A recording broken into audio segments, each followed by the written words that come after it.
Alrighty, so we are live. What's up? Howdy, howdy. Good to see everyone here. Looks like we got some people already here. What's up, Felipe, Key, Lace, Jason? Can you guys hear me? We had some technical problems last time.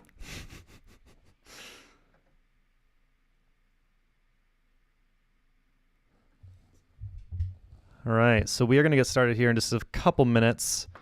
So for those who are just tuning in, this is our weekly Feedback Friday live stream that we do. This is for people who are in my Course Producer Accelerator.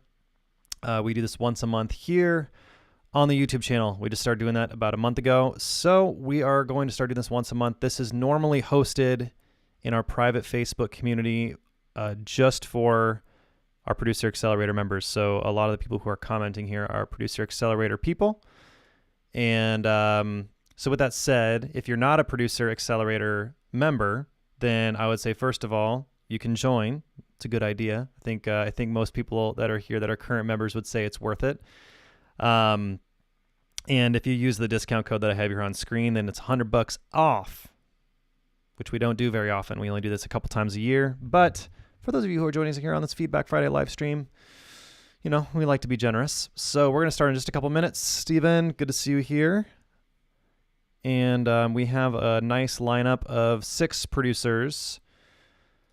So again, just for everyone who is joining, is wondering what the heck's going on, we do these streams every single week in our private community.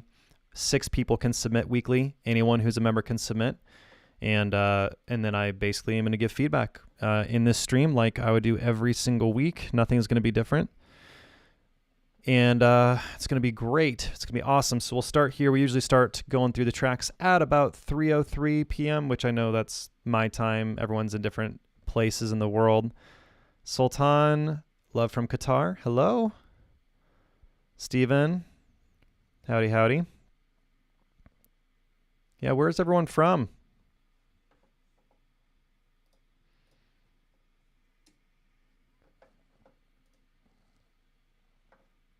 We'll rock and roll here in just a couple. We'll give it maybe 1 more minute here, and then we'll start.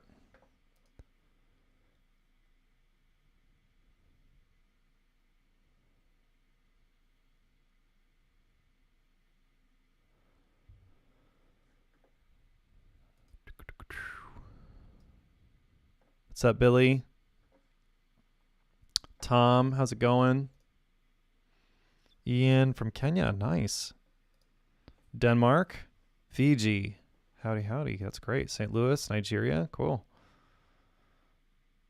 Yep, we got people from all over the world. Germany, nice. UK, cool, cool. California. From Spain. Hey, what's up, dude? Washington, yep, that's right. Okay, so we're going to rock and roll here. Let's do it, shall we? So I'm going to share my screen here, and I'm going to be taking notes while we listen. So we're going to go in, again, for anyone who is not a Producer Accelerator person, if you're not in Producer Accelerator, my course, then we always will listen to the track, and then I'm going to give some feedback, and we'll go through all 6 tracks, and we will rock and roll.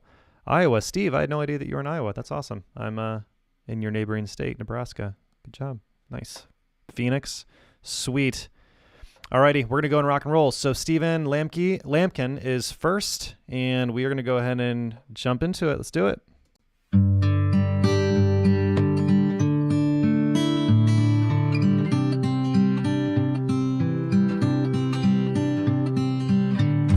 Big shoes for such a little kid. Big smile, look what me and Grandpa did. My first day fishing made me proud. That day is a treasure now to me, reminding me that I should be no less. I think it's worth saying this is his first submission as well. I think he just joined. Less a blessing than my grandpa was to me.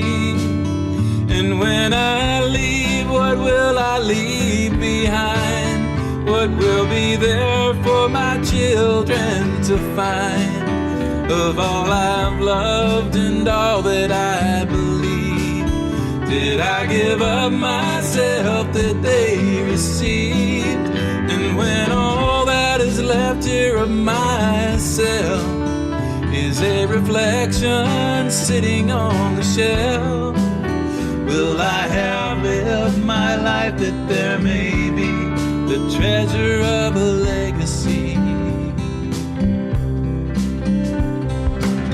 My day is over and I open my front door, take off my big shoes and set them on the floor. My young boy Luke yells, Daddy's home. He runs over and I take him for a squeeze.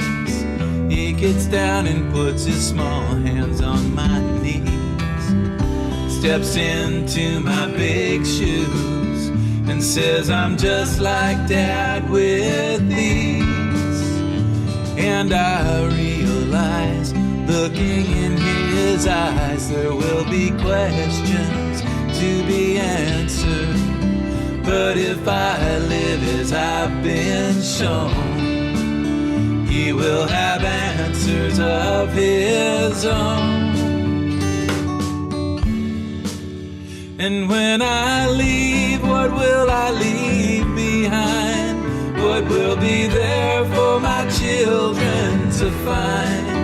Of all I've loved and all that I believe, did I give up myself that they receive? And when all that is left here of myself is a reflection sitting on the shelf, will I have lived my life that there may be the treasure of a legacy?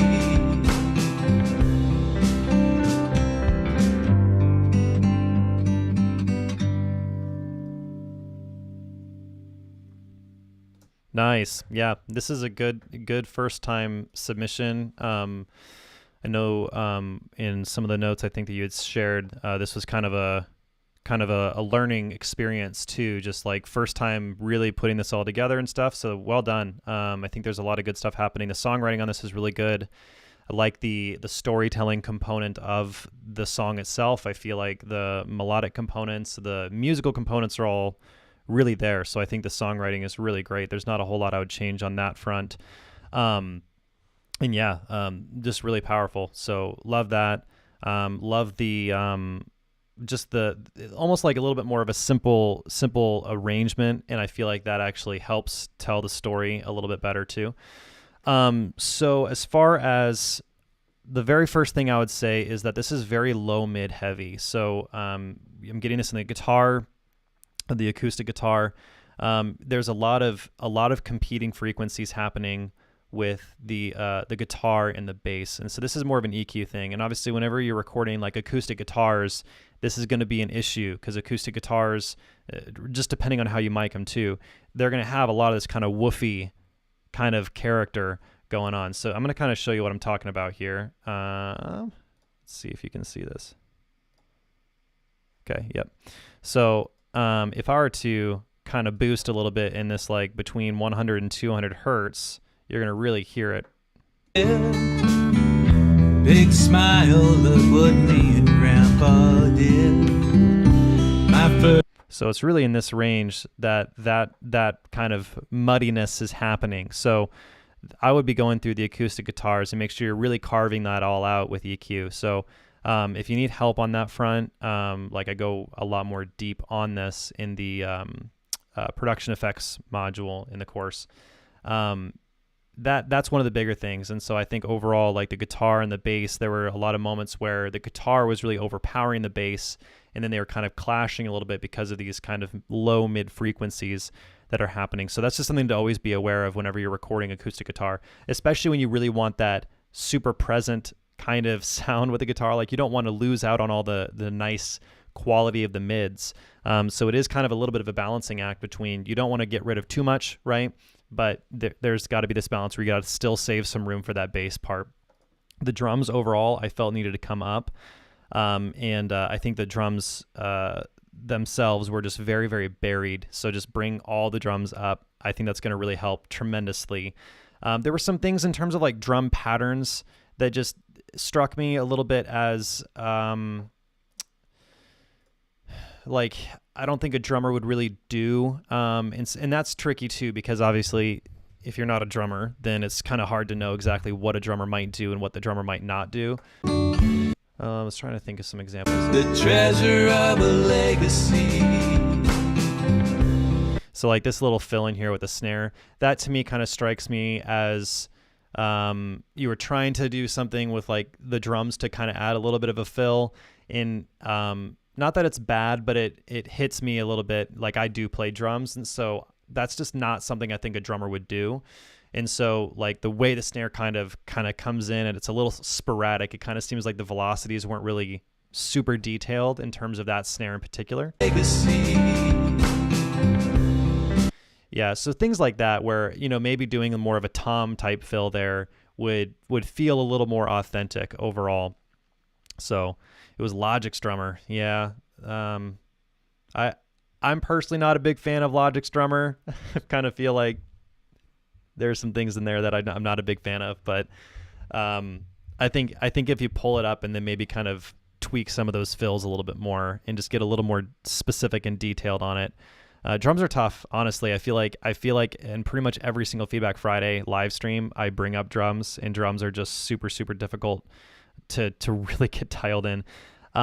The main other thing I would say is like the vocal processing on this is kind of the other big one.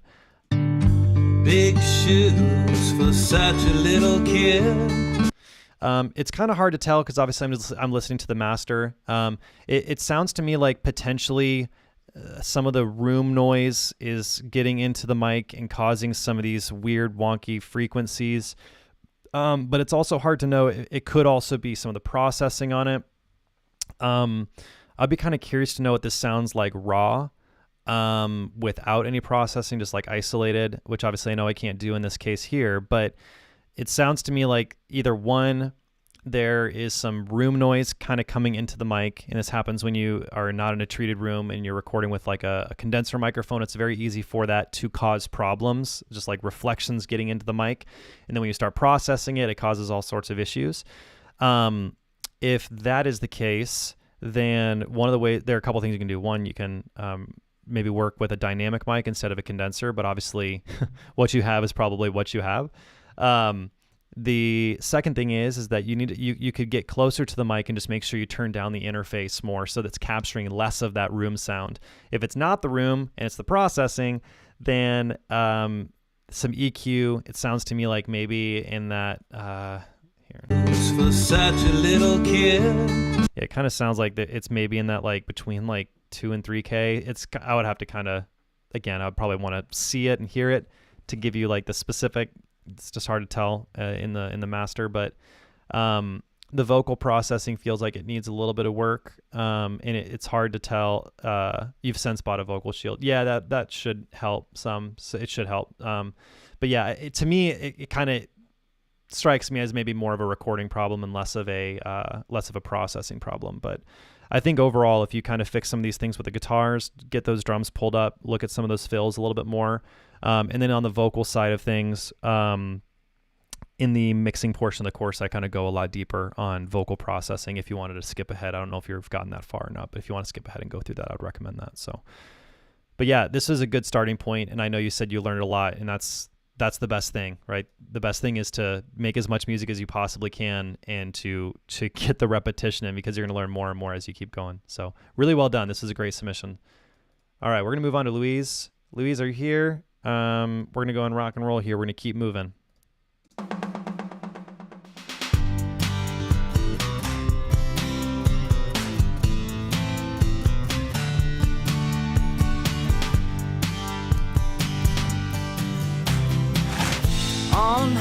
21, I hear the same old song, reminding me of you,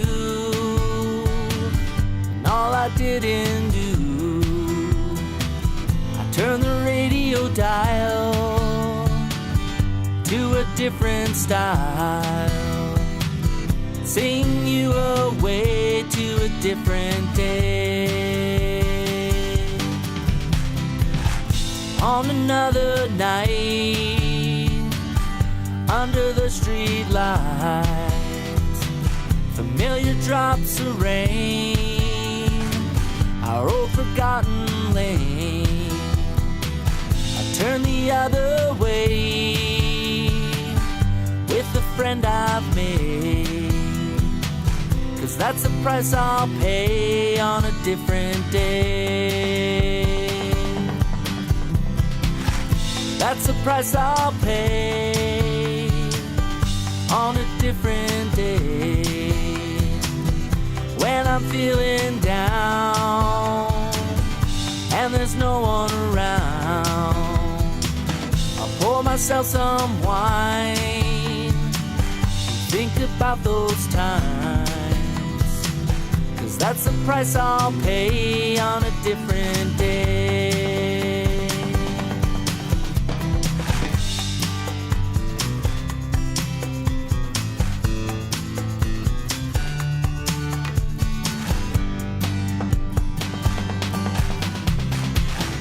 And now I see with relative certainty the underlying theme, the meaning of a recurring dream, the pleasure and the pain, plotted on a Cartesian plane.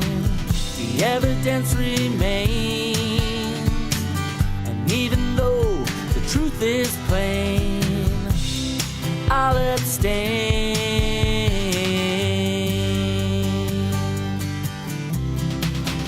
That's a price I'll pay on a different day.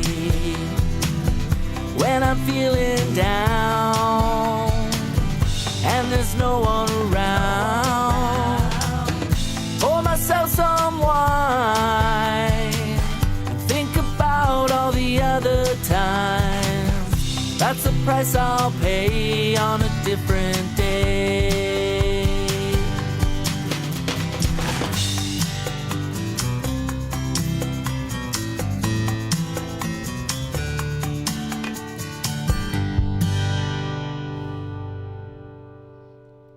Nice. Yeah. I mean, I think this is a really good vibe. It was kind of funny at like 90s road trip vibes. That's pretty, I like that key. Yeah. So I think what's interesting is I think this is first of all, a good distinction to make. Steven, one of the things I was noticing on the guitars here that Louise did, I just want to kind of point out, assuming that you're still here, is listen to the guitar in terms of how it sounds tonally, in terms of like frequencies. You'll notice that like a lot of the low mids are kind of scooped out a little bit, sounds like. So it gives it a little more brightness, and then let's kind of go back to yours. You can really hear that difference. So that's kind of what I'm hearing, and I just wanted to point that out just for a little bit of a side-by-side contrast. I know, again, obviously one's picked and one's finger picked, but yeah, I think the EQing on this is pretty good. Louise, one thing I would say is it does sound to me like this guitar is over compressed. I'm kind of getting like a throbbing effect on this guitar if we really listen close. Like whenever you hit the dun dun, like those second notes that you're hitting, you can really hear that compressor starting to squeeze pretty hard, and it's kind of giving this like throb kind of feeling. That's probably not something that I would be going for if it were me. I think that's kind of getting borderline over compressed, so you'd probably want to smoothen that out a little bit so it's not compressing quite so hard. You could use two compressors together to kind of soften it a little bit more. So if you still want a little bit more compression, the first compressor can kind of be just taking care of a little bit. That second compressor can be kind of filling it in. So that's one thing, just to make it so the compression's not quite as throbbing. Or you could slow the release down a little bit. That could also help. So, or you could also make the attack slower. So there's a couple of things that you can do there. The guitars sound really good. The vocals, I just like the vibe, like lyrically and whatnot. Like the song is it's interesting. It's good in that way. The main things that I'm kind of thinking of as far as like just some constructive criticism would be, the arrangement itself feels very, what's the word I'm trying to think of? It kind of feels like two compressors. Yeah, I would just slow the release down and then maybe even bring the threshold down a little bit as well, so it's not hitting quite as much. That's probably what I would do if it were me. But what I was gonna say is that the arrangement overall, like if we were to kind of bounce around in the song, like skip 30 seconds and kind of skip 30 seconds, skip 30 seconds, here's what's gonna happen. Got acoustic guitar and drums. We got the acoustic guitar, drums, vocals. Familiar drum on a different day. The meaning of on a different day. So the main thing that I'm kind of pointing out here is there's not a lot of variation in terms of the dynamics, the sounds, the patterns. So in a genre like this, you're obviously not going to be just like throwing in like synthesizers and like doing all this crazy stuff. Like you're not going to be going for as much, because that's obviously not what this genre calls for. But that doesn't mean that you don't want to try to keep it interesting from an arrangement perspective. And there are just different ways of doing it when you're focusing on more drums and acoustic guitar, bass and vocals. And like that's kind of your core aspect of what the arrangement is. So in a case like this, I would be saying dynamics becomes that much more important, where you want to make sure that there's this like, what's the biggest moment of the song? And I think that's a good thing to think about. Like, what is the biggest moment of the song? Because I don't really know, because they're kind of all the same. Like the choruses are all about the same dynamic level. Even many of the verses are at a very similar dynamic level. The articulation is pretty much entirely the same. The guitars are strumming along, the drums are going along, and the vocals are obviously singing the melody. And so there's not a whole lot of changing happening throughout, where you get this sense of like, oh, okay, like this is the moment where things kind of come down, and this is the moment where this is like clearly the big moment. And so what ends up happening is that as a listener, like my listening experience was a little bit more like, so All of Me by John Legend is totally on piano, still sounds good. Yeah, I mean, like that's a pretty unique situation. I mean, this is like you're getting the drums doing the same pattern, the acoustic guitar doing the same pattern, and yeah, I think that's kind of apples to oranges. Like Lonely by Justin Bieber is like an electric piano and vocal, and that's it. But it's also still very dynamic, and so there's still a high point and a low point, and so there are different ways of accomplishing this. And I'm not saying that you have to do every single thing I'm saying. What I'm saying is that you should have an idea of what is the biggest moment of this track, of this whole song. Like what's the pinnacle moment, like what's the climax, and then where's the low point of the song going to be. And so verse 2, for example, in a genre like this, if this was me, and again, I'm throwing ideas at you to hopefully help you think through this and not tell you what to do.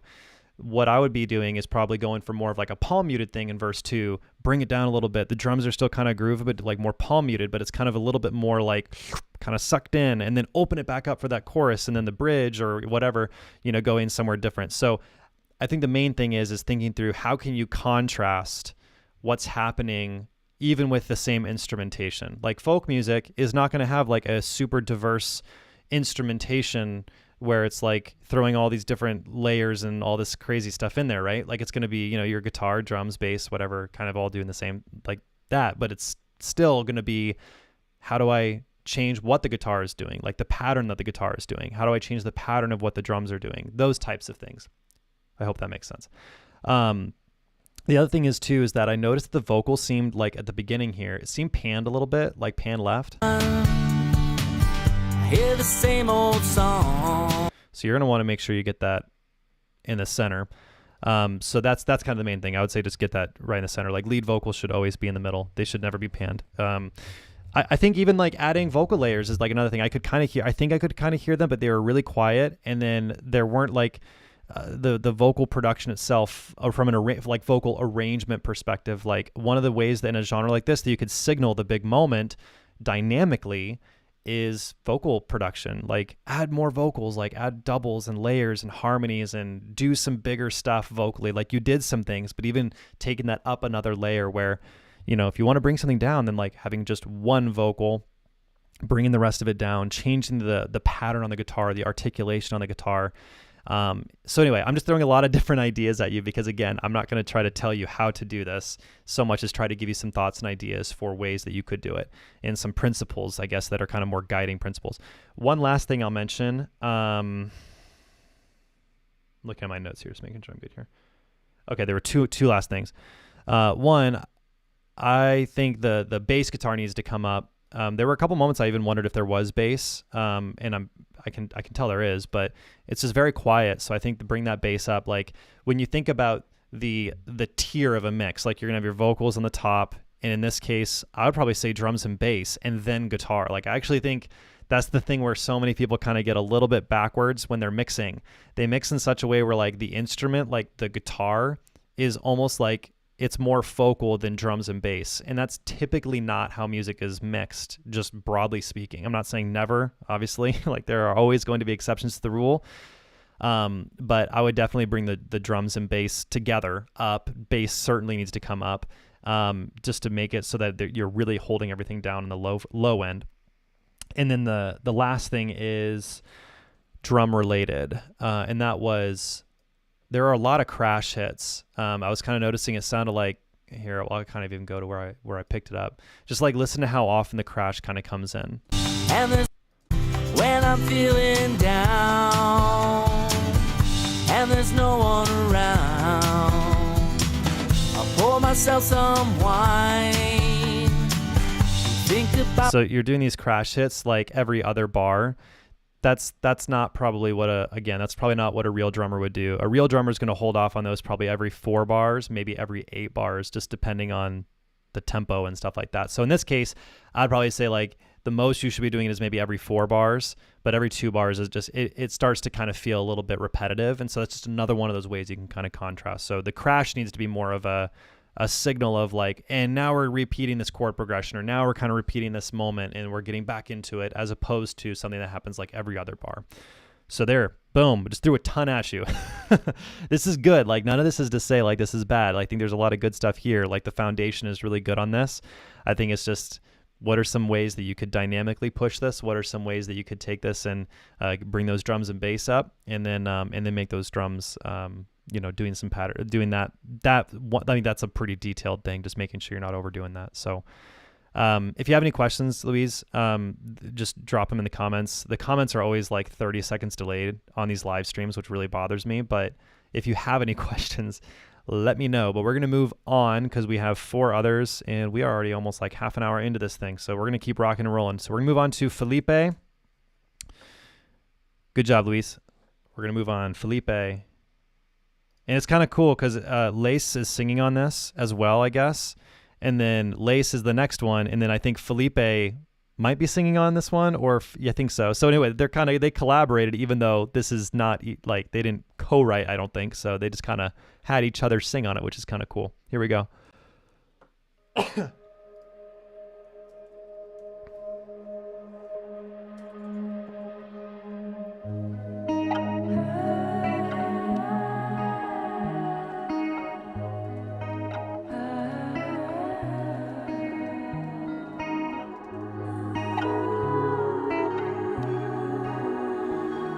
A line is all you see, when in fact there are no roads in between. You've been so unhappy, thinking back and forward on what you could become, chasing a dream in front of your TV screen, narration deep thoughts of adversity. Tomorrow you could become someone else if only you saw time as a magical sphere.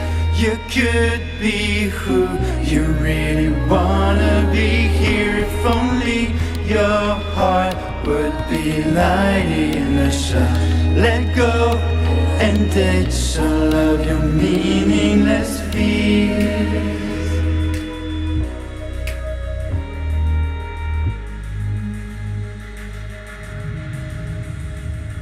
You say you wanna have this and it's so unfair, 'cause the universe won't answer your prayers. Tell me, was your demand that clear? Or did you ask for all the shit, chasing a dream in front of your TV screen? Narration, deep thoughts of adversity. Tomorrow you could become someone else. If only you saw time as a magical sphere. You could be who you really wanna be here. If only your heart would be lighting a shine. Let go and ditch all of your meaningless fears. And I really lock you down here in your head. Your thoughts so clear. Give it light and let out the shadow. Free your mind from the dark deep inside. Free your mind from the dark deep inside. Free your mind from the dark deep inside. From the dark deep inside.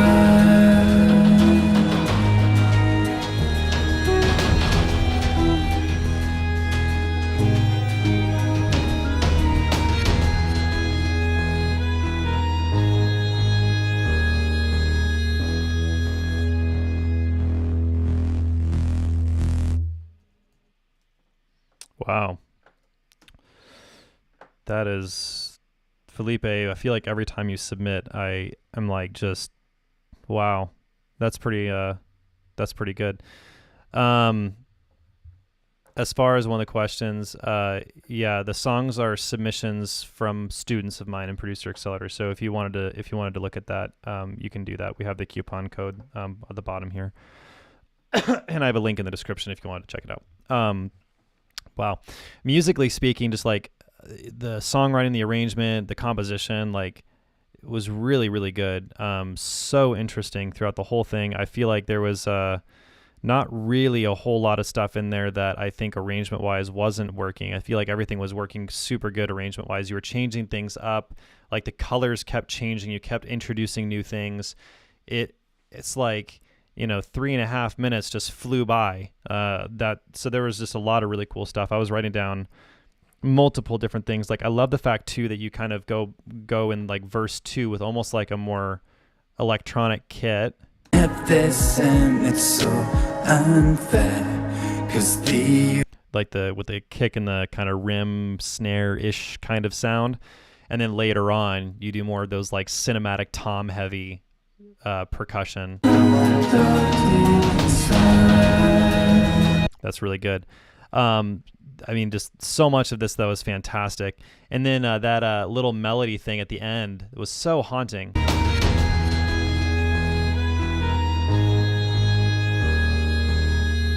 That was really cool. Da, da, da. The kind of adding that raised seventh was really, I think that's raised. Yeah, raised seventh was really good.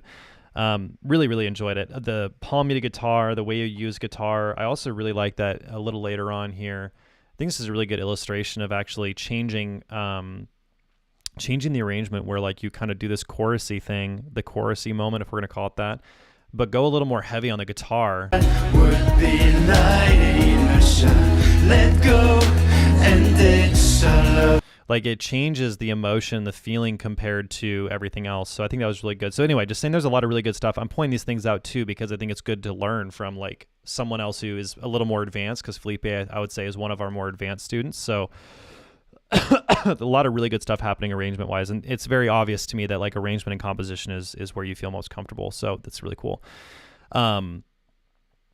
As far as some of the comments that I have, the lead vocal, your vocal, Felipe, was the energy rise due mostly to the percussion at the end? I mean, yeah, the percussion definitely helps, but I think it's just like this, the way that dynamically kind of builds up is part of what that is.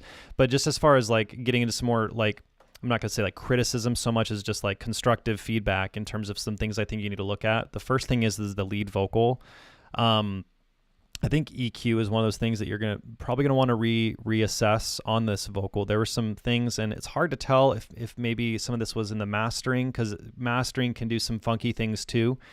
But the lead vocal felt a little harsh to me, just from a frequency standpoint. Like there's the difference between you want your vocal to be bright and harsh, and so that harshness, I just think that that's something that you're gonna want to kind of dig into and maybe bring down some of the like mid highs.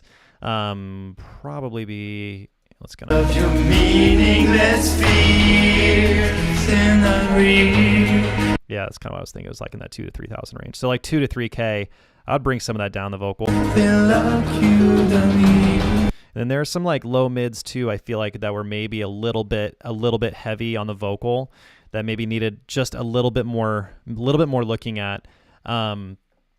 And so I think the thing that's tricky is that if there's some frequency problem like that, you compress it. If you compress it again and you go through all the processing and stuff, and then once you go to it might sound okay mix wise, but then getting it mastered, that mastering can sometimes really mess things up and draw out all of that nasty stuff. So that's one of those things. Yeah. Fresh Air, I've definitely found that Fresh Air is one of those plugins that can be such a great tool.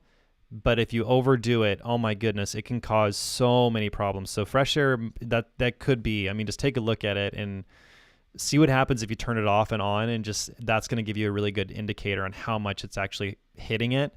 If you turn it on and off and play and listen and bypass it, that's going to give you a pretty good indication of how much it's actually doing, and then if you need to dial that back.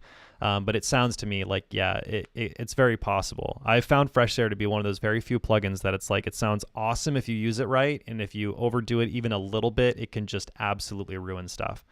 Yeah, it's kind of an interesting tool how it works like that. So,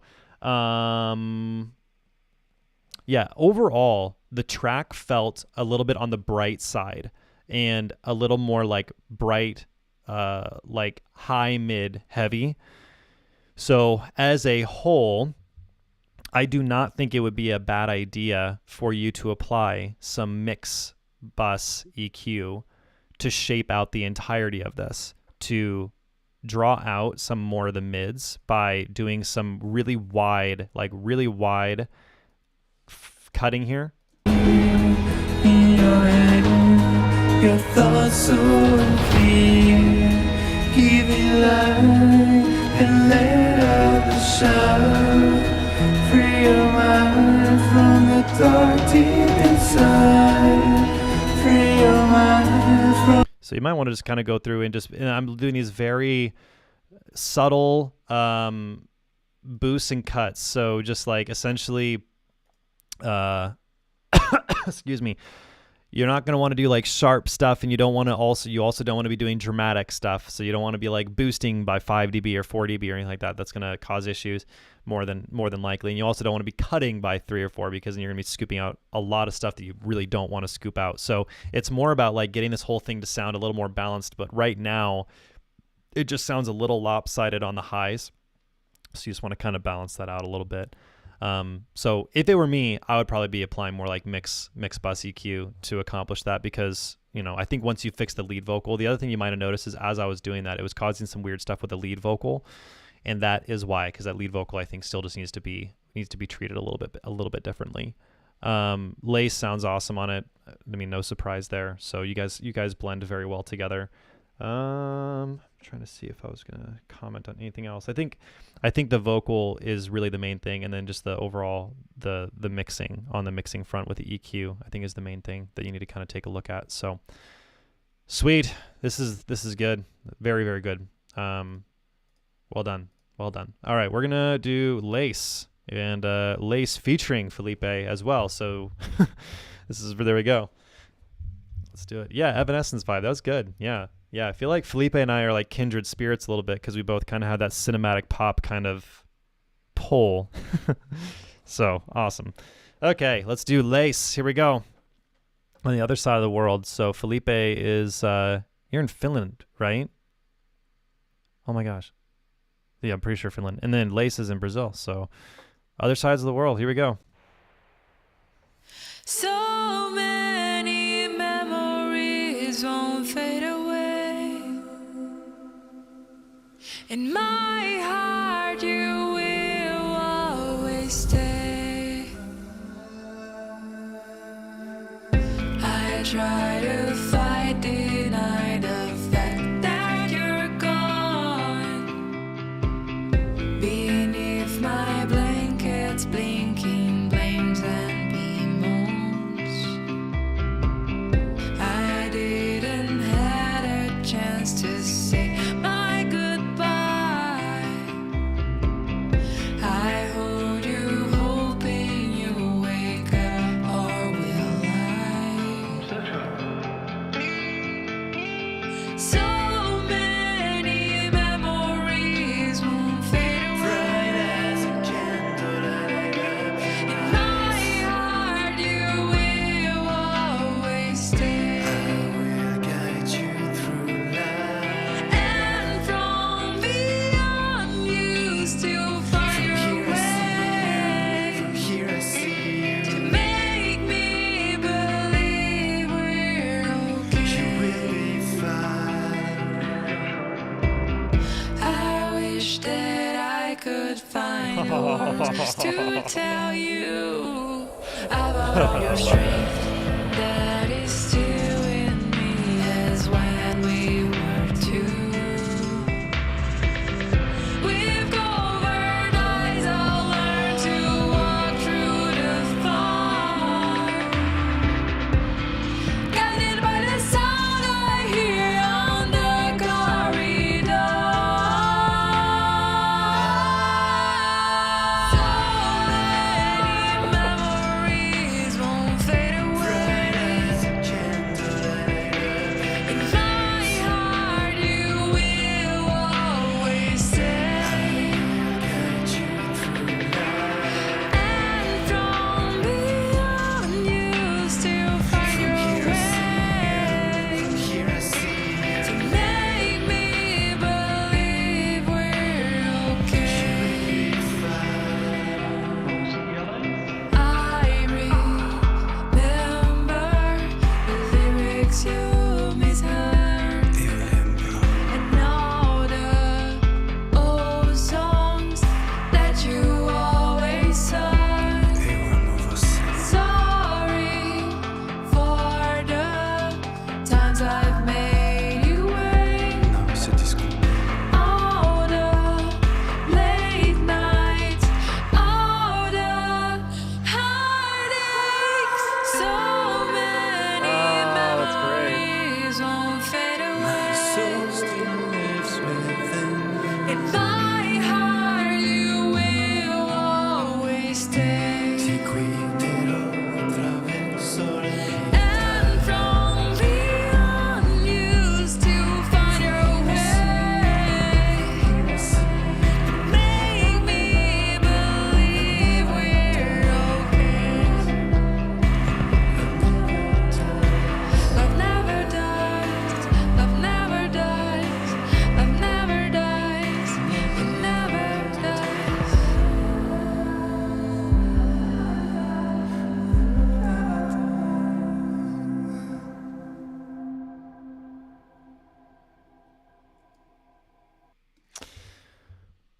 Wow. Oh my gosh.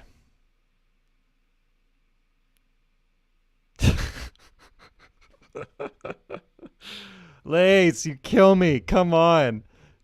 Oh my goodness. Wow. Lace, even since freaking Next Steps, you have improved like so much. What? This is so good. This is like literally the best. This is the best thing I've ever heard from you, Lace. This is absolutely incredible. Honestly, for anyone watching, Lace joined Producer Accelerator a little over a year ago, and her first submission was like so raw, like really raw, and it was like very obvious that she was still just kind of like learning, and now she's freaking making this. Like, are you kidding me? Just incredible. I mean, I feel like you did everything that I would want. Everything. There were so many moments in here where I was like, oh my gosh, like that blew my mind. Like this, okay, so what you did here at this ending at like 3 minutes, it just killed me. Right here, it's coming up. This right here.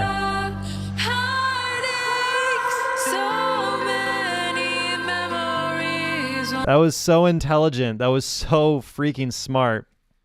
That was very, very smart. Yeah, that was very good. Your vocals sound awesome. The processing, you've definitely improved on your vocal processing as well. Like, I can definitely hear that. And I can also hear that you have also really improved on the like vocal editing part, just like getting everything just super tight and super glued together. So just, I can tell, like, I'm noticing those things, and just really, really well done. I don't have a whole lot to say, to be completely honest with you. This is okay. Let's see this comment here. I think during the first part it was too much of a loud beat. Let's see. I try to fight, deny the fact that you're gone. I don't feel like that right there. My good memories won't fade away. And from you, I bought all your strength. Jahan, I don't really know what you're talking about. There's not even really a beat until like quite a bit later on. And then the only time that it really is louder is in the bridge here with that kick, which I think it worked great. So maybe clarify what you mean by it was too loud on the first beat. So I don't really know what you mean by that. I didn't feel that way. So yeah, Lace, pretty much release. I agree with Felipe. Release this. This is really freaking good. Man, just so much improvement. And I legitimately, like, I don't really have anything I would change, which, as you know, Lace, that doesn't happen a whole lot. So well done. I guess if anything, thank you for being our success story. You are a huge success story, so that's incredible. This is well done. And Felipe, you did a really good job on this too. Actually, you know what? That would be maybe the one thing. I was thinking that some of Felipe's parts were a little hard to hear, and that was the only thing I would say. And that was maybe like the reverb on his vocal, and I kind of understand what you were working on accomplishing. So there's that challenge in that balance between, like, you know, do you dry that up or do you turn his vocal up? So I don't know, like, that's maybe the only thing, is like there were some times where I couldn't quite make out what Felipe's parts were singing, but other than that, you know, I don't know if that's something that you would just need to turn up a little bit or just dry it up a little more on the reverb, but one way or the other, it didn't bother me, but that was the only thing that I kind of thought of, that I was like, yeah, I couldn't really make out a lot of what he was saying, but that was about it. So thank you, Lace, just really good. Really, really good. So yeah, I just don't know if I have anything else to say. Just well done. All right, so we're going to move on to Nate here in a second. But for anyone who's watching this stream that is not a member of Producer Accelerator, this is my pitch, okay? This is my pitch. Did you guys just hear the song Lace did? Did you just hear the song that Lace just did? Do you guys want to make that kind of music? I'm just kidding. Obviously, she's just very talented. But yeah, you should check out the course if you've not. We do this every single week in our private community. We only do this once a month in the YouTube channel, and the course is $100 off for people that join this stream using the FBF stream discount code, which is plastered at the bottom of the stream. So discount, which is pretty cool. We only do that a couple times a year, but for the feedback stream, we do $100 off. So there's that. Pitch over. We're gonna go on to Nate. Here we go.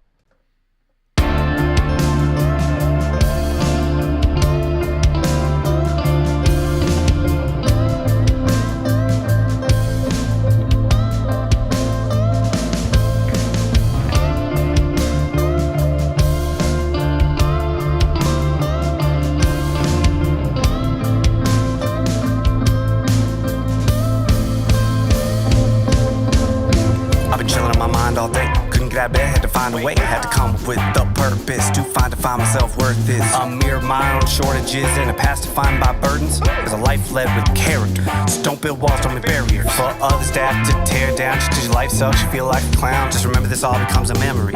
Years from now you wish to be in the here and now. Let us Cleo style, make a 90s reference when the beat comes around. Gonna tear the club up, gonna paint the town. Need a kick song cause I gotta stay down. A man without a plan to make his life better is just a stand of the man who gets that dirt cheddar. I've been chilling in my mind all day, couldn't find a more perfect place to stay. Stay steady on my grind, find a way until this all becomes a memory. Sit down, this all makes sense. Tell you a little something about consequence. It's a product of your actions, like natural reaction. Turn cares into fractions and likes into bastions of self-doubt. Feel like you need more clout. Anything works when I'm on the outs. It's a natural drug that we secrete. We release dopamine, and I think I've milked it clean. My screen time is so obscene, so let the burdens of my empathy be the key to my self's entropy. When I die, keep me in memory. Greatest ever was, wasn't meant to be. I've been chilling in my mind all day, couldn't find a more perfect place to stay. Stay steady on my grind, find a way until this all becomes a memory. And it all becomes a memory. It all becomes a memory. It all becomes a memory.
Daggum.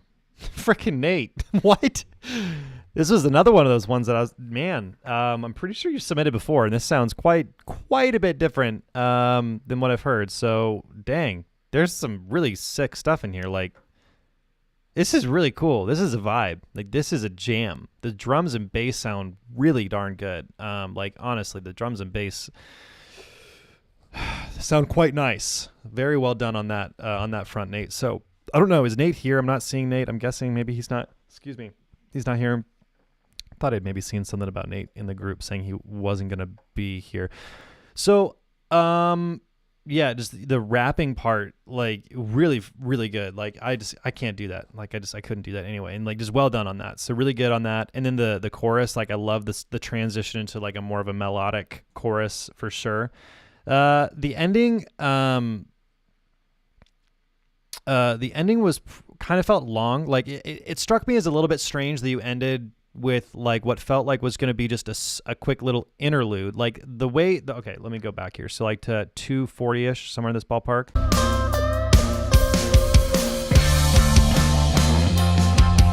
Okay, so this little instrumental in here. There's like the whispering and stuff going on. That's cool. It's like that's the bridge. And then this moment here strikes me as like a little interlude that's going to happen.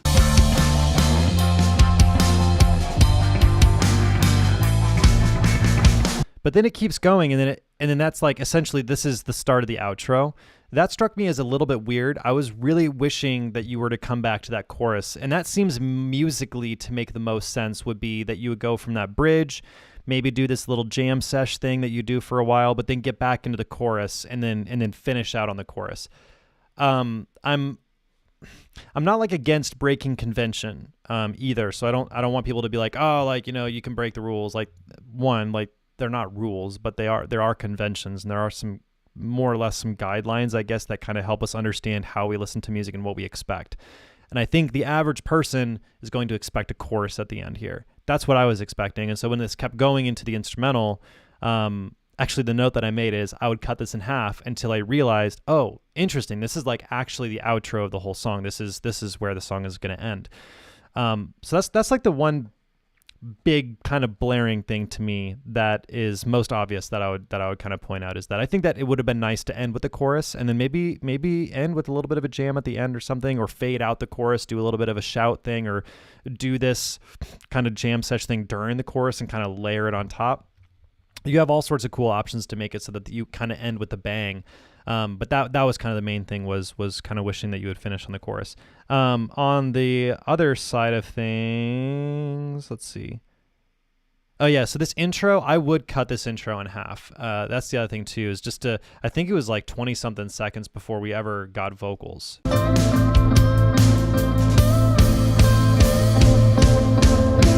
been chilling in my mind. Yeah, 27 seconds to get into this verse.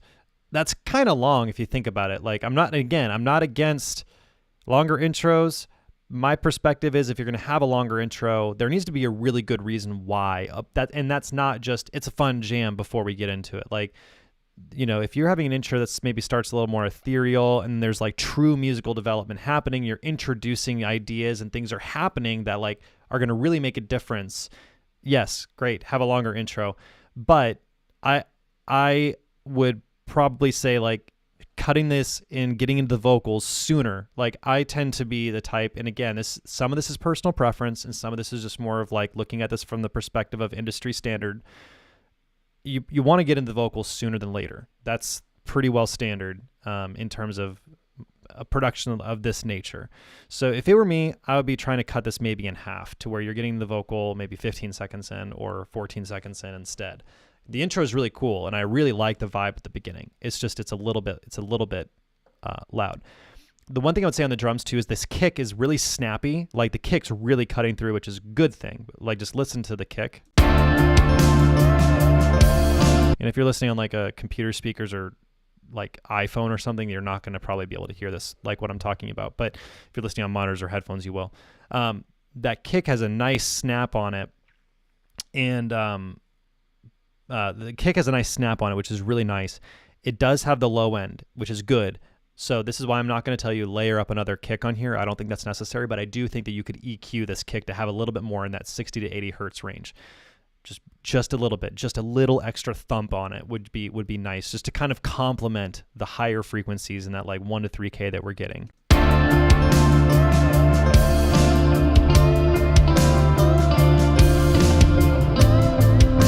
That's really the only comment I have on the drums. I mean, the drums sound awesome pretty much other than that.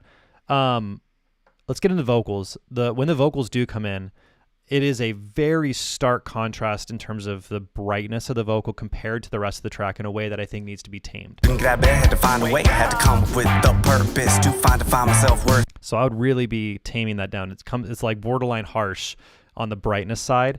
And again, like, this is the challenge, is that when you compress a vocal in particular, and then you're compressing, you're doing EQ, and you're doing all this processing, it is so easy for a vocal to become super harsh, because when it starts getting compressed, for some reason, it's that harsh stuff that ends up really kind of coming out, I guess. And so it depends on how your chain looks, depends on some factors around those lines, but one way or the other, I would be taming down some of the highs, like the mid highs on this. So not the highs. This isn't like in the 10K range or anything like that, but maybe in the like 3K range, 5K range.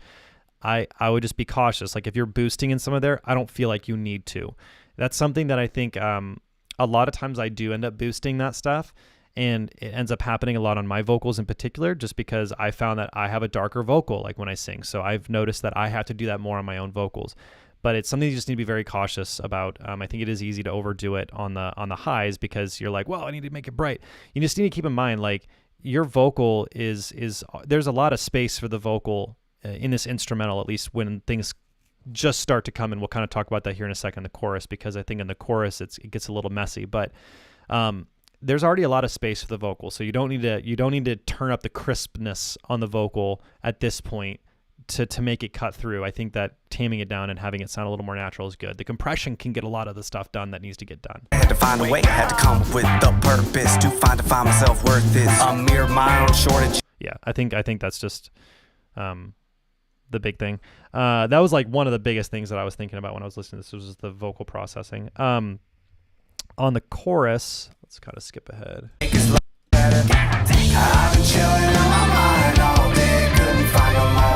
Okay, this is where things start getting a little messy to me. I think the arrangement is fine. It's just, this is a mixing issue.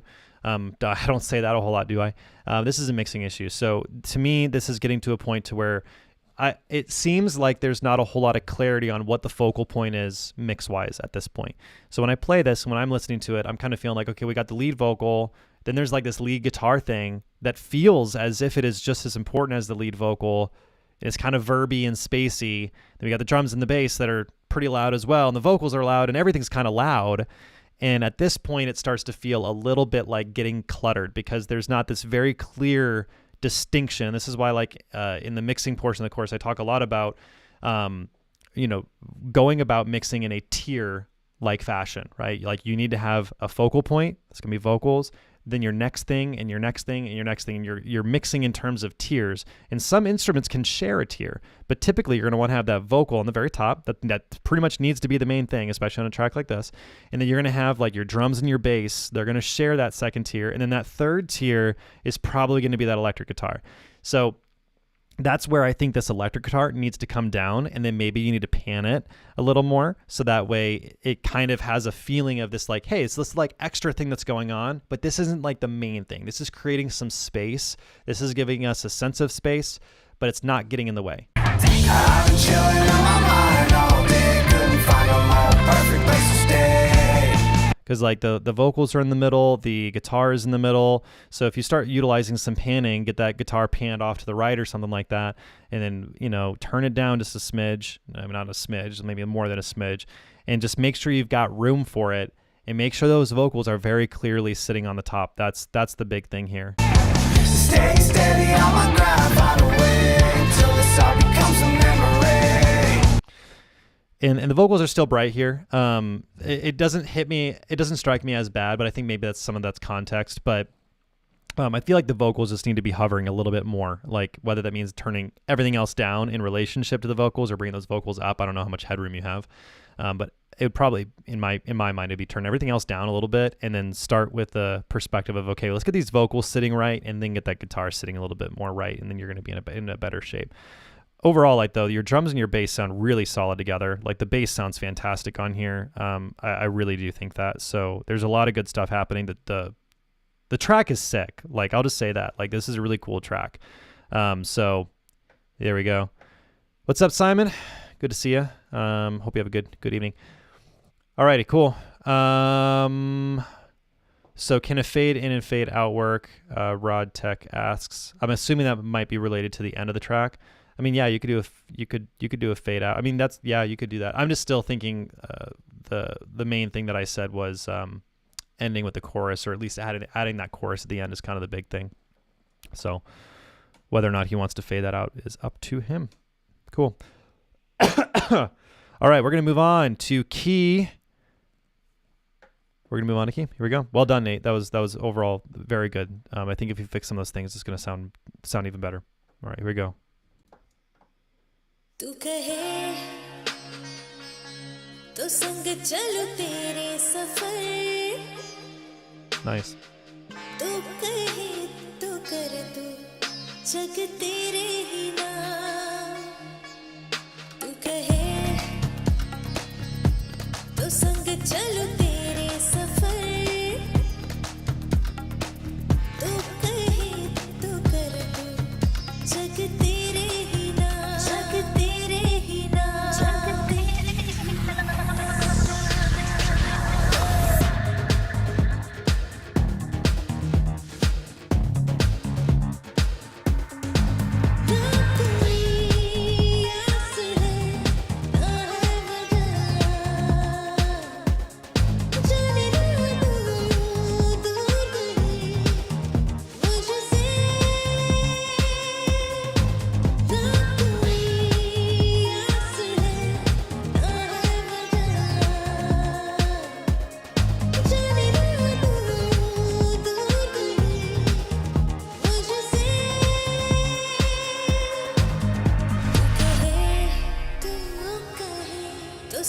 चलूं तेरे सफर तू कहे तो कर दूं Cool. जग Yeah. तेरे ही नाम तू कहे तो संग चलूं तेरे सफर तू कहे तो कर दूं जग तेरे ही नाम जग तेरे ही नाम जग तेरे ही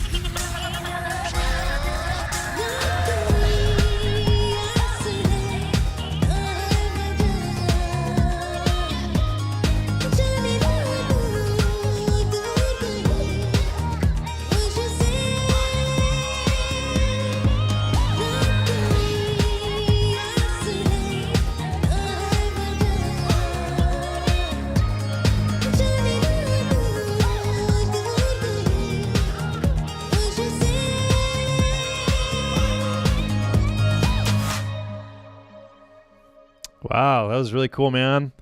Yeah, I want to know if this is an original as well, Key, if you're still around. Let us know if this was original or if this was like if you found the vocal somewhere or what the case it is. This is cool, man. I like this. I'm gonna guess this is not mastered. Just for clarification on that, because obviously mastering is gonna help. Just kind of bring everything up a little bit more. But yeah, there's a lot of good stuff in here. I do agree with what Felipe just said. He said the last chorus could be could be bigger. Original arrangement, vocals, or samples. Okay, yep, I kind of figured so. So, excuse me, man. Whenever I do these, like my voice gets me. Yeah, I think that last chorus could definitely be bigger. Drums, I think, is one area where you could do that.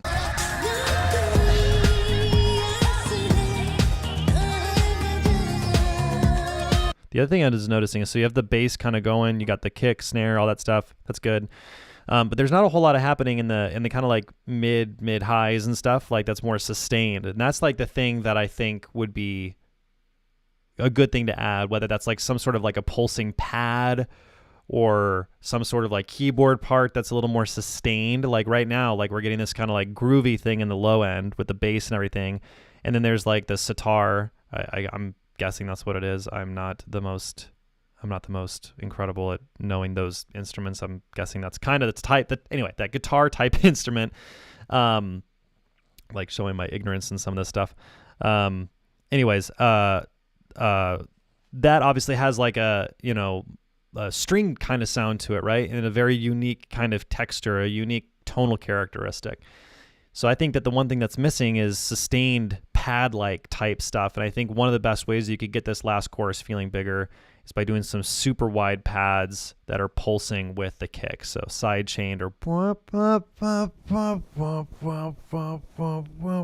of doing that whole thing.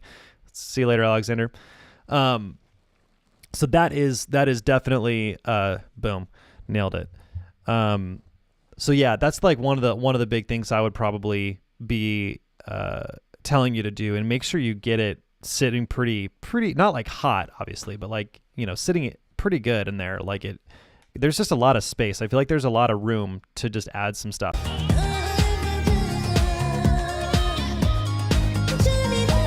Yeah, I think if you were to add some like pad stuff in here, that would really help just make this feel bigger.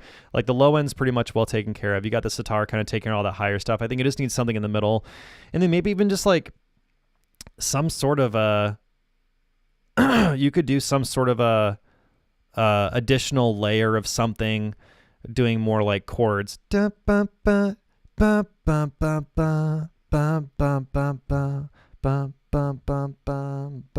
the chord progression is, right? Like something to kind of like give an additional sense of rhythm, but it's still kind of taking up some of the mid range. It could be like a more of like a keyboard-esque synth part or something, or like it could be like a electric piano, like Rhodes or something like that. Like there's all sorts of different things that you could do. But yeah, I think this is definitely sounding really solid, and I agree with Martin. Like I think the variations along the way are really cool. I like that you change what the bass is doing. Like you kind of make it wobble, like, and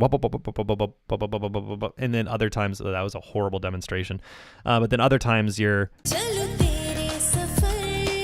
it's just like pulsing, and I think that's really cool. So, and the drums sound pretty darn good. Like, I think the drums could do more. Like, I think just developing the drums a little bit more, like what the drums are doing right now at the beginning. That's great.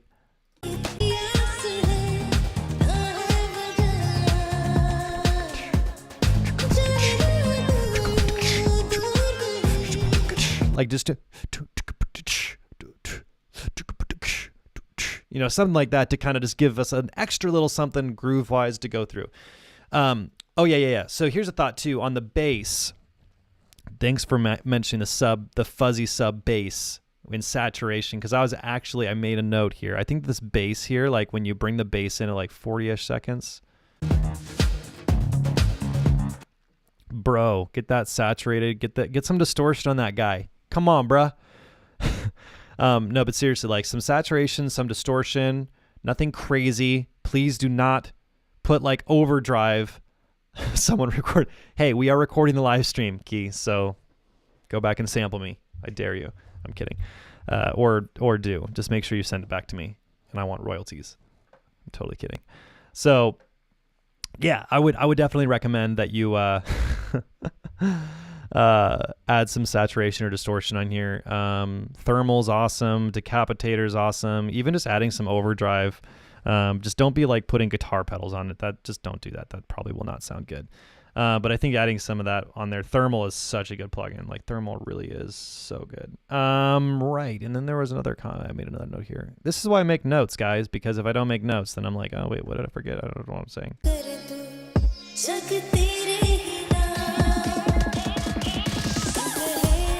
Okay, so this transition starts off so good with a like that.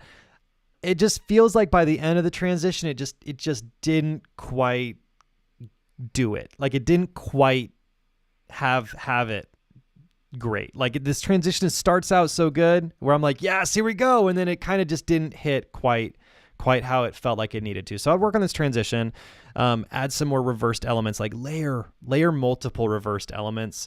And then like the snare that you do with the rolls.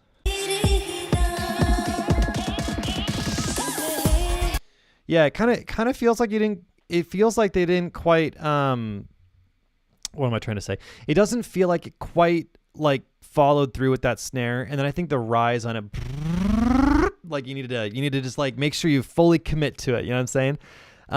And I don't know if it's like a velocity thing on the snare, but it sounds like the snare's not super consistent in terms of like where it's going. Anyway, I would take a look at this transition. It's definitely doable, dude. Like I'm not saying this is like a bash on you, dude. This is not a bash on you. I'm saying this because I know this could be better, and I know you can do better, my friend. So I would add some more reversed elements.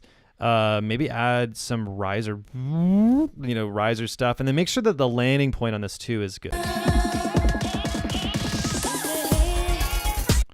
Like that's cool. Like I like that actually a lot. Yeah, bring that bass up too, right there, and then make sure you bring that up. Might even want to turn some of the lows on that up just to get it feeling even more fat. Actually, you know what would be kind of cool is to do this whole rise thing and build it up and then dry it up. So there's like, and then it kind of just like sucks it in. Instead of going like splashing it out like I normally would say to do, suck it in and like kind of dry it up. Anyway, dude, just good opportunity to do that. And then just the last chorus, get those drums grooving, bro. I love a lot of stuff though. Like I love the stuttered stuff. I love the things you're doing with the vocals, the bass. It's sounding good. Yeah, dude. Sweet. What a good Feedback Friday. I think this is the very first time I've ever actually like pretty much finished kind of ish on time. Like actually this is like, it's 4:15 my time. I know everyone's in different parts of the world. Usually it's like by 4:30 when we should be ending, I'm like, oh crap, I still have so much more to say. Anyways, so this is good. Really good submissions, everybody. I would love to just open it up for any Q&A. If you guys have any questions for me, whether you're a Producer Accelerator member or whether you are not a Producer Accelerator member, if you're just hanging out on the stream, would be super happy to answer any questions you guys have. And otherwise we will call it. So again, for anyone who's not a Producer Accelerator member, what are you waiting for? Come on, bro. What are you waiting for? Are all these songs done in Logic Pro? Not necessarily. I mean, I know Felipe and Lace use Logic. Steven, I don't know, dude. I think Steven uses Logic. I don't know about Nate. I don't know about you either, Key. I don't know what you use. But no, like, as far as my students go, for Producer Accelerator, it's not DAW specific. We have people using Cubase. We have people using Ableton, Pro Tools, Studio One, all sorts. Andrew Brown, good to see you, my friend. And good stuff. So anyways, if you're not a Producer Accelerator member, then, we have a link below this video that you can check out. Like I said, we don't ever do this where is it?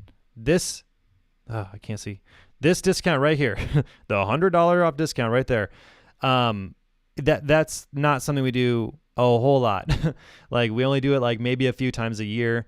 But on these Feedback Friday live streams, if you're watching and want to join Producer Accelerator, we're giving that. Just use that discount code when you check out. Again, I have a link down below. What in particular are you using the thermal plugin for? All sorts of stuff. Thermal, here, I'll show you what thermal looks like. It's legit. Thermal, again, you can use this on just about anything. In fact, the presets in thermal, if you go into the presets here, it's like drums, bass, vocals, guitars, keys, lo-fi, rhythmic. There just tons and tons and tons of presets. I tend to like using this with bass a lot. I use it on bass a lot, actually, and even vocals. Just adding some distortion on vocals can be super cool. It can do some crazy things. Anyway, are there any prerequisites for Producer Accelerator?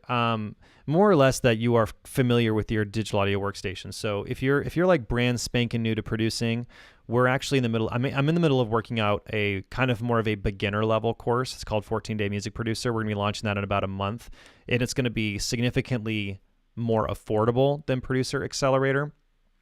But as far as prerequisites, make sure you have good familiarity with your DAW, because the course is really not about teaching you how to use your DAW. It's about pretty much getting started with the basics, and it goes through the whole process.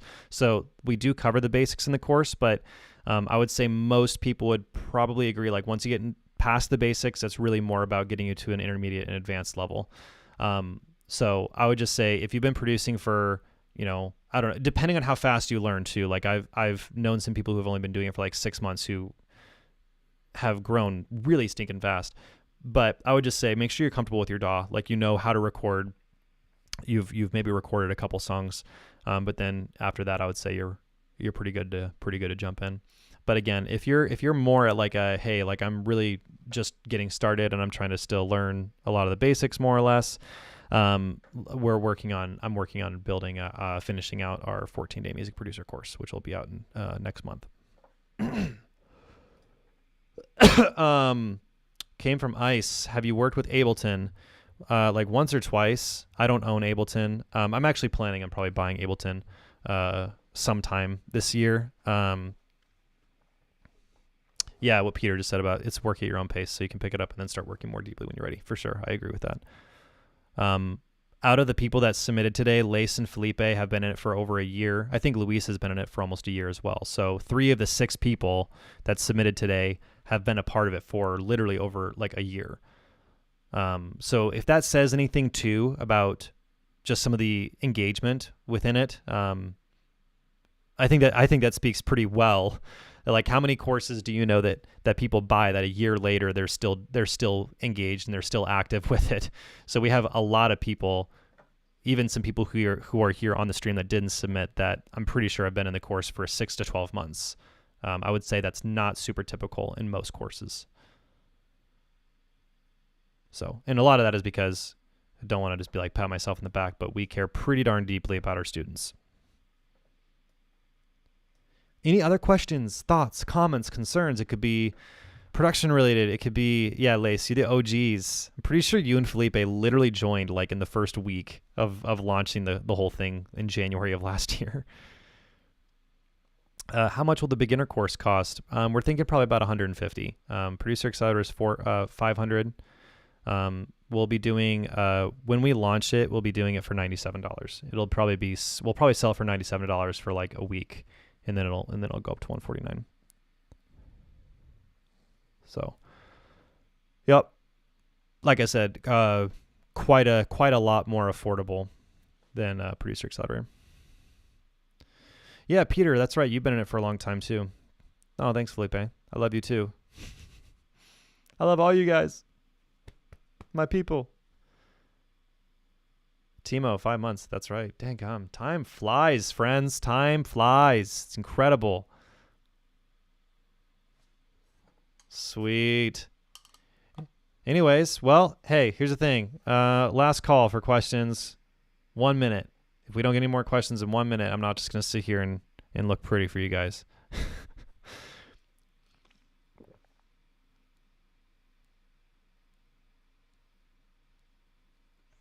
Oh, thanks, Key. Love that. Felipe, first day when it launched. Nice. What can we expect from the beginner course? So this is a great question. So right now we are starting production next week. So we pretty much have the whole syllabus made. We have the syllabus made. It is basically 14 days. Every day is covering some core aspect of producing. So actually I could even, here, hold on a second. I'll actually pull up. Oops. I don't want to do that. I'm actually just pull it up because otherwise I'm going to be, I don't have it memorized. Bump dump dump dump dump bump bump dump dump dump dump dump dump dump dump dump dump dump dump dump. Okay, where is it? Come on now.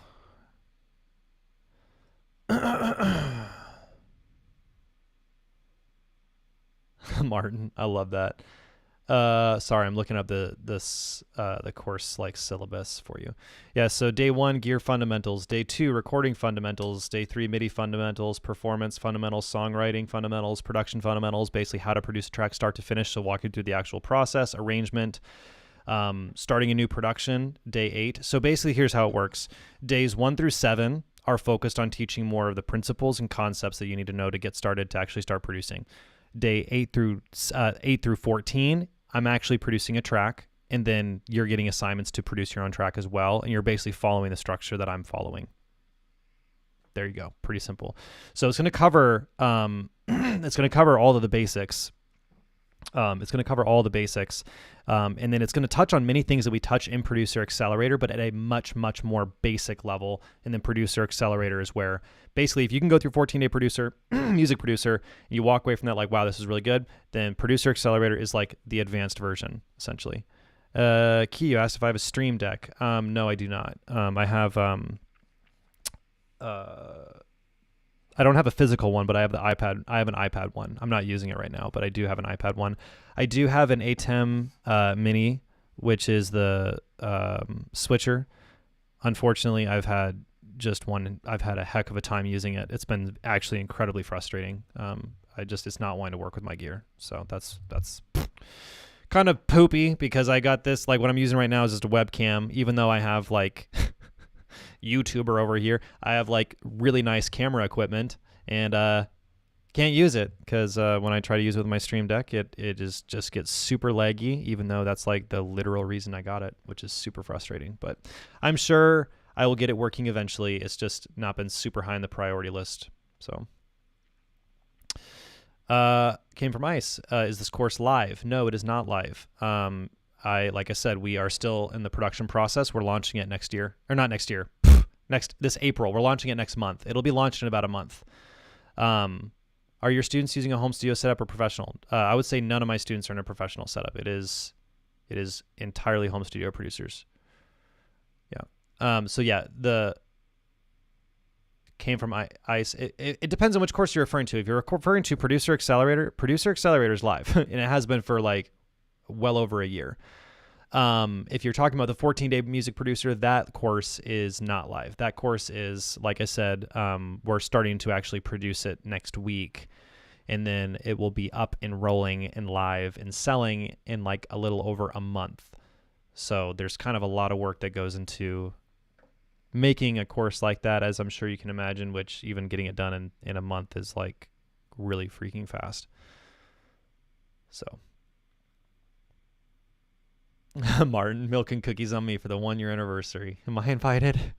Can I come, guys? I want to come. I'll fly to Denmark, Martin.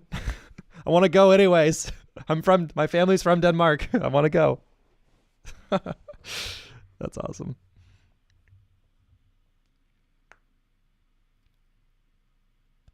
No, the beginner course. No, it's not a specific time of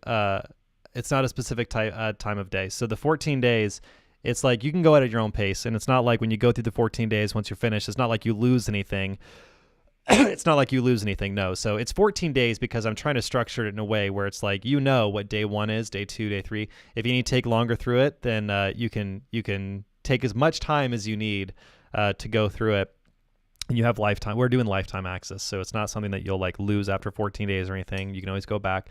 We're structuring it in 14 days because you could absolutely go through it in 14 days. That's the goal, is that you could go through it in 14 days and walk away with a pretty good basic understanding of what to do. And then, like I said, Producer Accelerator is really the next step, where if you want to take things to the next level, Producer Accelerator is where to do that. I mean, like, Producer Accelerator has like 180 lessons. I mean, it's kind of insane, to be completely honest with you. And we've added, like, I think in January of last year, we had 90 lessons, and today it's like 182 or something like that. It's kind of insane how much we've added.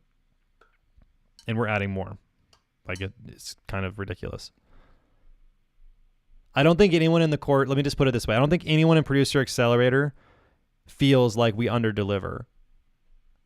Maybe I'm wrong, but if anything, I've actually heard tons of people who have said we over-deliver, and that's kind of the whole goal. It's like, yeah, like I said, we care pretty deeply. Yeah. Yep. Yeah. We're going to probably have we'll probably have some sort of a sign up that you can, if you're watching on my channel, we'll probably have some sort of a sign up here pretty soon where if you wanted to join the wait list or something like that, there's not like a commitment with that, but just basically join a list. So that way, if you want to be notified when we do launch that course, then you'll probably want to be a part of our email list.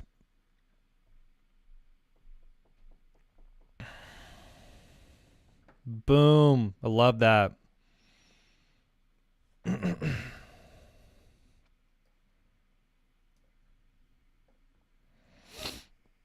Dig it.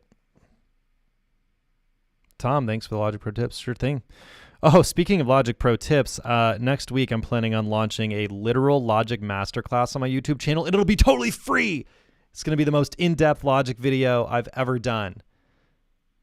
Yeah. Boom. Take that. It's going to be legit. Like, it's literally going to be like an hour and a half long. It's going to be insane. It's going to be like go from Logic Pro noob to Logic Pro Pro. That's pretty funny. That's what I should name the video, from Logic Pro noob to Logic Pro. That's what I'm talking about. Thanks, Felipe. You're awesome, dude.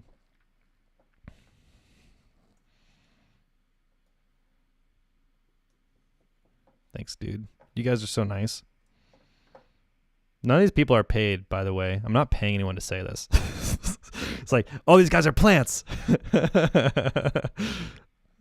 kidding.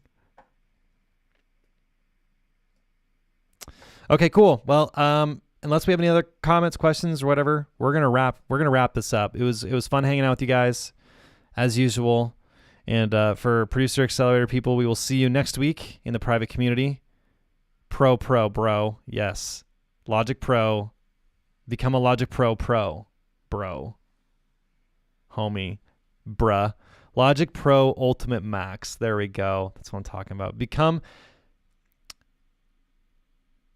I don't know if I'm happy or mad when I discovered that's so funny. Yeah, that's very true. That's what the ultimate Logic Pro, the ultimate Logic Pro masterclass to become a Logic Pro in Logic Pro. That's the most catchy title ever. Come on, say that 10 times fast. Yeah. Anyway, it was kind of funny because I was like, what if I just made, I'm curious to see what happens with the video because who knows what'll happen. But yeah, I just was like, you know what happens if I just like made a video that was like super, super, super, super long on Logic, see what happens. Who knows? All right, guys, we're going to rock and roll here. It was great seeing everyone. It's wonderful seeing everyone. Have a wonderful weekend. Oh, here we go. Is there any kind of records you love to produce the most? I mean, like cinematic pop stuff's kind of my go-to. So if I can do stuff that's like really heavy hitting, like cinematic stuff that then has like pop vocals, freaking love that stuff. That's kind of my jam. So that's what I like. Yeah, I would say like cinematic pop stuff with like just really crazy textures, orchestral stuff that's like organic but not organic. Anyways, there's my answer. With that, we're gonna peace out. See ya.